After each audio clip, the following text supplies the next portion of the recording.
بسم اللہ الرحمن الرحیم۔ انا بے شک ارسل بھیجا نا ہم نے کا آپ کو بھی ساتھ حق کے بشیرن خوشخبری سنانے والا بنا کے اور نذیرا ڈرانے والا بنا کے یا خبردار کرنے والا بنا کے اور لا نہیں تسألو سوال کیے جائیں گے آپ عن بارے میں اصحابی ساتھیوں الجحیم جہنم کے۔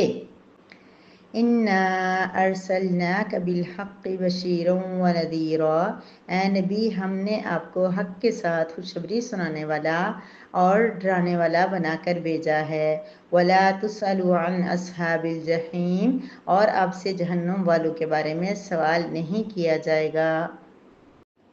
نحمدہ و نصلی علی رسولہ الکریم، اما بعد۔ سورہ بقرہ کی آیت مبارکہ 119 ہے، جس میں اللہ رب العزت نبی کریم صلی اللہ علیہ وسلم کی خصوصیات بھی بیان فرما رہے ہیں، آپ صلی اللہ علیہ وسلم کو تسلی بھی دے رہے ہیں، اور آپ صلی اللہ علیہ وسلم کو کے اوپر سے ایک پریشانی یا حضرت محمد مصطفیٰ صلی اللہ علیہ وسلم کی ایک فکر کو بھی دور فرما رہے ہیں۔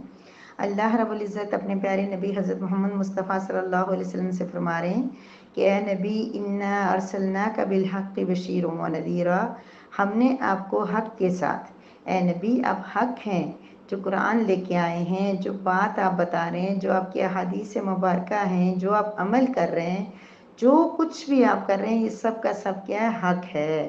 ہم نے آپ کو حق کے ساتھ بھیجا ہے۔ نبی سے حق کے علاوہ کچھ اور صادر ہو ہی نہیں سکتا۔ نبی کا اٹھنا بیٹھنا، نبی کا سونا جاگنا، نبی کا کھانا پینا، نبی کی شادیاں، نبی کی خوشیاں، نبی صلی اللہ علیہ وسلم کے غم، تمام چیزیں حق ہوتی ہیں، کیونکہ ان کا ڈائریکٹ اللہ تبارک و تعالیٰ کے ساتھ وحی کے ذریعے رابطہ ہوتا تو ہم بھی ہر کام اللہ کی مرضی سے کرتے ہیں، لیکن ہمیں اللہ رب العزت نے یہ دیا ہوا کہ ہم کبھی کوئی کام چاہیں تو کریں، کوئی چاہیں تو نہ کریں، اچھا برا ہمیں سوچ کے، نبی بھی کرتے ہیں، نبی کو بھی اختیار دیا ہوا، لیکن اس کے باوجود نبی سے کوئی غلطی سرزد اس لیے نہیں ہوتی کہ ان کو اللہ کی طرف سے ایک فرشتہ بھی بار بار آ کے کوئی بات ہو، جیسے ہم اب تک پڑھ چکے ہیں تو کتنی مرتبہ ایسا ہوا نبی کریم صلی اللہ علیہ وسلم نے وہ کام نہیں کیا، لیکن وہ جو متوقع کام کوئی عام انسان ہوتا تو کر لیتا، اللہ تعالیٰ پھر بھی نبی کریم صلی اللہ علیہ وسلم کو کہہ رہے آپ نے یہ کام نہیں کرنا، اگر آپ نے ایسا کیا تو آپ کو بھی یہ سزا ملے گی، اس طرح کے مضمون آپ کو قرآن کریم میں ملیں گے۔ تو یہ اللہ تبارک و تعالیٰ پہلے سے ان کو متنبع فرماتے تھے، حالانکہ نبی کریم صلی اللہ علیہ وسلم کرتے ہی نہیں تھے، کیونکہ اللہ پاک خود بتا رہے ہیں کہ ہم نے آپ کو حق کے ساتھ بھیجا ہے، آپ حق کے علاوہ کچھ کر ہی نہیں سکتے، آپ جو کچھ کریں گے وہ حق ہوگا۔ اور پھر ساتھ اللہ رب العزت کی ڈائریکٹ جو رہنمائی بھی ان کے ساتھ موجود تھی اور حق لے کر آئے۔ تو کیا کام تھا نبی کریم صلی اللہ علیہ وسلم کا دنیا میں؟ ایک یہ کہ آپ صلی اللہ علیہ وسلم بشیر تھے، خوشخبریاں سناتے تھے، نرمیاں سناتے تھے، اور نبی کریم صلی اللہ علیہ وسلم نے صرف خود خوشخبریاں نہیں سنائی ہیں، انہوں نے ہمیں بھی کہا بشیرو خوشخبری سناؤ، یسرو آسانیاں پیدا کرو۔ حضور صلی اللہ علیہ وسلم نے ہمیں بھی بتایا کہ تم بھی بشارت سنا سکتے ہو، نبی کی ایک خصوصیت ہے وہ تم بھی اپنے اندر لا سکتے ہو۔ ہر وقت دوسروں کو ڈرانا، ہر وقت دوسروں کو جہنم یہ ہے وہ ہے اور اللہ نہیں، ٹھیک ہے وہ سب اپنی جگہ ضروری ہے، لیکن اتنا نہیں کہ ہم اللہ کی وہ جو بشارتیں ہیں، وہ جو جنت ہے، وہ جو پھول ہیں، وہ بہاریں ہیں، وہ جو شرابیں ہیں، جو کچھ اللہ پاک نے ہمارے لیے جنت الفردوس میں تیار کر رکھا ہے، اس کو نظر انداز کرنا مناسب نہیں ہے۔ چونکہ آگے نذیرہ بھی آ گیا ہے، سو ہم نے ڈرانا بھی ہے، لیکن بشیر پہلے کیوں آیا ہے؟ اس لیے کہ اللہ کو بشارت سنانا زیادہ پسند ہے، لیکن اس کا مطلب ہرگز یہ نہیں ہے کہ ہم صرف یہی کہہ دیں کہ جنت ہے، خوشیاں ہیں، یہ ہے وہ ہے، اور اللہ کی طرف سے ڈرائے نا۔ ڈر پہلے انسانی فطرت ہے، انسان ڈر سے زیادہ جو ہے نا کام وہ کر لیتا ہے، ڈر سے کاموں سے بچ جاتا ہے، گناہوں سے، خوشخبریوں سے اتنا نہیں ہوتا، خوشخبریاں سن کے بھی انسان جو ہے نا، ہمارے جیسے لاپرواہ انسان ہے وہ پھر بھی جو ہے نا تہجد پڑھتے ہیں، نہ کوئی ذکر اذکار زیادہ کرتے ہیں، نہ اچھے اخلاق کرتے ہیں، نہ تحمل برداشت کرتے ہیں، کیونکہ وہ یہ سمجھتے ہیں کہ ٹھیک ہے اللہ پاک مہربان ہے، یہ سب کچھ ہو جائے گا۔ بہرحال بات لمبی ہو رہی ہے۔ اللہ تبارک تعالیٰ نے ہمارے پیارے نبی کو کیوں بھیجا تھا؟ بشارت سنانے والا، خوشخبری سنانے والا، کہ جو بندہ نماز 5 وقت کی پڑھے گا تو اس کو بتا دینا کہ 5 وقت کی نماز پڑھنے کی یہ فضیلت ہے۔ جو عورت اپنے خاوند کی اطاعت کرے گی، نماز پڑھے گی اور اللہ کو راضی رکھے گی، اس کی یہ فضیلت ہے۔ جو بھی انسان دنیا میں یہ کام اچھا کرے گا تو اس کی یہ بشارت ہے۔ نبی کریم صلی اللہ علیہ وسلم کی زندگی بشارتیں سنانے کی وجہ سے بھری ہوئی ہے، اور اس نے چھوٹے سے چھوٹے کام پہ بھی بشارت سنائی ہے اور بڑے سے بڑے کام پہ بھی بشارت سنائی ہے، نذیرہ، ڈرانے والے، یعنی کہ متنبع کرنے والے، خبردار کرنے والے۔ تم نے ایسا کر دیا نا تو رب ایسے ناراض ہو جائے گا، تم نے ایسے کر دیا نا تو جہنم میں ایسے ڈالے جا سکتے ہو، اور وہ جہنم ایسی ہولناک ہے، وہ ایسی خطرناک ہے۔ لیکن ہم لوگ آج بہت بہت بہت ہی بڑے دل، مضبوط دل والے ہو گئے، ہم لوگ جہنم کا سن کے بھی نہیں ڈرتے۔ جنت کی اتنی پیاری پیاری بہاریں سن کے بھی ہم نہ بہت زیادہ ایکسائٹیڈ ہوتے ہیں کہ ہم لوگ کچھ کریں اس پیاری سی جنت میں جانے کے لیے، اور نہ ہی ہم اتنا ڈرتے ہیں کہ اس ڈر کی وجہ سے ہم اپنے گناہوں کو چھوڑ دیں۔ کیوں ہم اتنا سخت دل ہو گئے ہیں؟ رب العزت سے دعا کریں، اللہ ہمیں ہمارے پر اثر ہو، یہ قرآن ہمیں سنا رہا ہے، تو تیری مہربانی، تیرا کرم، تیرا فضل، دن رات شکر ادا کریں۔ یقین مانیے، میری آج کلاس ہو رہی تھی ترجمے کی، جب ہم لوگ الحمدللہ ہم لوگ پہنچ چکے ہیں سورہ احزاب پہ، تو پوری کلاس میں مجھے عجیب احساس ہوا، اور میں نے شکر ادا کیا کہ یا اللہ تو نے مجھے اس قرآن کے ساتھ کیسے جوڑ دیا۔ میں اس قابل تو نہیں تھی کہ تو نے مجھے اپنے قرآن سننے، یہ نہیں جو فوزیہ جی کی میں آپ کو بتاتی رہتی ہوں، اسٹیٹس بھی لگاتی ہوں، فرائیڈے اور سیٹرڈے جو کلاس ہوتی ہے 4 سے 5 تک، الحمدللہ اتنا مزہ آتا ہے قرآن سنتے ہوئے۔ ہم کس منہ سے شکر ادا کر سکتے ہیں کہ آپ کو اور مجھے رب نے اپنے کلام کے لیے چن لیا ہے۔ میری پیاری بہنوں، یقین مانو، یقین مانو، یقین مانو، یہ بہت بڑی سعادت ہے۔ بہت بدقسمت لوگ ہوتے ہیں، بہت بہت۔ یقین مانیے کہ مجھے کوئی فرق نہیں پڑتا کہ اس گروپ میں ممبرز جو ہے نا وہ 1000 ہیں اور یا 100 ہے یا زیادہ ہیں، لیکن پتہ ہے کیوں دل ٹوٹ سا جاتا ہے جب میں لیفٹ دیتی ہوں تو میں کہتی ہوں بندہ مطلب یہ ضروری تو نہیں ہے کہ میرے پاس ہی قرآن پاک ہے، میں اس گروپ میں پڑھا رہی ہوں، میری پیاری بہنیں پتہ نہیں کہاں کہاں کس کس طریقے سے کتنے پیارے انداز سے، خود میں نے کتنی بہنوں کی میرے سے جو رابطہ ہے جو مجھ سے بات کرتی ہیں مجھے بتاتی ہیں ہم فلاں جگہ قرآن پاک سن رہے ہیں، فلاں جگہ پڑھ رہے ہیں، لیکن آپ کا تھوڑا آسان ہے اس لیے ہم نے ساتھ یہ بھی جوائن کیا ہوا ہے۔ بہت زیادہ جو یہاں جوائن کر کے باقاعدہ سنتے ہیں نا وہ کہیں نہ کہیں اور بھی لگے ہوئے ہیں، لیکن پھر بھی مطلب جن لوگوں کا مطلب بہت سے لوگ ایسے تھے جو شروع میں نے اپنا سمجھ کے ان کو ایڈ کیا، لیکن وہ انہوں نے لیفٹ کر دیا اور کہیں بھی قرآن پاک نہیں سن رہے، کہیں بھی نہیں، کہیں بھی نہیں اللہ کے کلام کو سن رہے۔ کتنی بدقسمتی کی بات ہے میری پیاری بہنوں، کتنی بدقسمتی کی بات ہے، اور ہم کتنے خوش قسمت ہیں۔ مجھے سمجھ نہیں آ رہی میں اپنے رب کا کیسے شکر ادا کروں۔ آپ لوگ 1800 ہوں یا 8 ہوں، مجھے تو اللہ پاک نے یہ سعادت دے دی ہے نا کہ میں ایک آیت کو کھولوں، دیکھوں، اس کا ترجمہ پڑھوں اور اس آیت پہ سوچوں، 15 منٹ تک سوچوں اس میں، اور میں کیا بول سکتی ہوں۔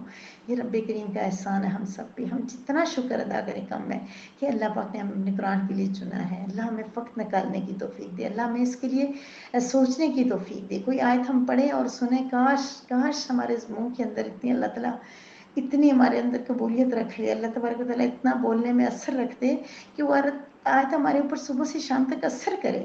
کوئی ہمیں ڈانٹ دے، ہمارے ہسبینڈ، ہماری بیٹیاں، ہمارے کوئی کچھ سخت لہجے میں کوئی بات جملہ کر دے، کتنی دیر تک وہ گونجتا رہتا ہے ہماری دماغ، جب تک اس سے راضی نما نہیں ہو جاتا، 1-2 دن گزر نہیں جاتے، ہم سوچتے ہیں اس نے مجھے ایسے بولا، کیوں بولا اس نے، میں نے تو ایسے نہیں کیا۔ یہ قرآن ہم سنتے ہیں، ہم کیوں نہیں باقی ٹائم سوچتے کہ اللہ نے کیا بولا ہے آج اپنی آیت میں۔ اللہ نے بولا ہے کہ اللہ نے نبی کو بشارت بھی سنانے کے لیے بھیجا ہے، اللہ نے نبی کو ڈرانے کے لیے بھی بھیجا ہے۔ ہم نے کتنا فائدہ اٹھایا ہے نبی کی بشارتوں کو حاصل کرنے کے لیے، ہم نے کتنی اسٹرگل کر لی ہے، نبی کی بتائی ہوئی ڈراؤنی چیزوں سے ہم نے کتنا اپنے آپ کو بچا لیا ہے۔ ہم نے یہ کرنا ہے، محبت کریں، لو کریں، ایک آیت صرف ایک پڑھ رہے ہیں، پھر ہمیں وہ آیت کیوں نہیں ہمارے دل دماغ میں ہمیشہ کے لیے بیٹھ جاتی۔ اچھا بہرحال اللہ تبارک و تعالیٰ کا لاکھ لاکھ شکر کرم احسان، اللہ پاک ہمیں آئندہ بھی اس کے ساتھ شامل رکھے۔ وَلَا تُصَلُّوا عَلَىٰ أَصْحَابِ الْجَحِيمِ، اللہ پاک میرے پیارے نبی کو فرما رہے ہیں، نبی آپ نے پہنچا دیا، آپ کا کام پہنچانا تھا، آپ مت گھبرائیں، آپ کی انجام کی ذمہ داری آپ کی نہیں ہے، آپ پریشان۔ حضور صلی اللہ علیہ وسلم بہت فکر کرتے تھے، بہت فکر، وہ فکر ہمیں بھی نصیب ہو جائے نا۔ بڑا پیارا واقعہ میں نے کل سنا، وہ اس صراط مستقیم گروپ میں، وہ کہتی ہے آپ کا بھائی آپ کو فون کرے، آپ کو بتائے بہن اگر آپ اپنے بھائی سے پیار کرتی ہیں، خدا نخواستہ میں نے ایسے لوگ بھی دیکھے ہیں بھائی کی چیزوں پہ نہیں خوش ہوتے، لیکن اگر آپ بھائی کو پیار کرتی ہیں، آپ خوش ہوتی ہیں بھائی کی چیزوں کو دیکھ کے، بھائی بتائے میں نے BWD یا بہت اچھی والی میں نے گاڑی لے لی ہے، تو آپ کتنی خوش ہوں گی، مبارک ہو بھائی ہو۔ وہ بھائی آپ کو اگر دوسرے دن فون کرے، آپ کو کہ میری گاڑی گم ہو گئی ہے، آپ کتنا پریشان ہوں گی، کتنا اداس ہوں گی، پھر آپ فوراً پوچھیں گے انشورنس کروائی تھی، وہ کہے گا نہیں، پھر تو اور بڑی آپ سانس لیں گی، آپ کتنا۔ اور اسی طرح ہمارے پاس ہمارے عزیز، ہمارے پیارے نماز نہیں پڑھ رہے ہوتے، قرآن نہیں پڑھ رہے ہوتے، ہم کیوں نہیں ڈرتے، ہم کیوں نہیں روتے، ہم کیوں نہیں پریشان ہوتے ان کے لیے؟ کہ ہمارا یقین اتنا کمزور ہے؟ کیا ہمیں جنت کا نہیں پتہ کہ وہ کتنی پیاری ہوگی؟ کیا ہمیں جہنم کا نہیں پتہ وہ کتنی ہولناک ہوگی؟